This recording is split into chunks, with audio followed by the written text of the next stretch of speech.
Luto siya ramen. Ramen.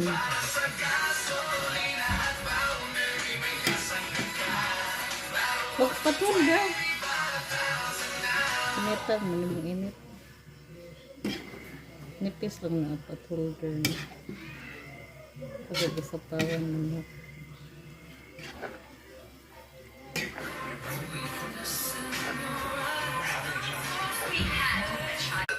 Hiwalay na kayo. Opo, hiwalay na po kami. Nagpapadala naman po kayo ng suporta para sa bata. Opo. Sa linya ng telepono, si Ginoong Butch Pamituan, tulong ng bata. Sir, andito po si Miss Marica Santos. Sabi niya, wala na po yung inyong anak. Panahon naman po na para mapasa kanya na po yung bata.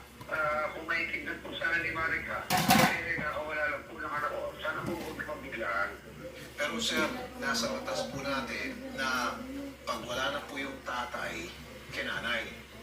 Hindi po sa lolo't lola. At kahit saan po tayo makapuntang korte, papanigan po talaga ito pong si Miss Marica Santos.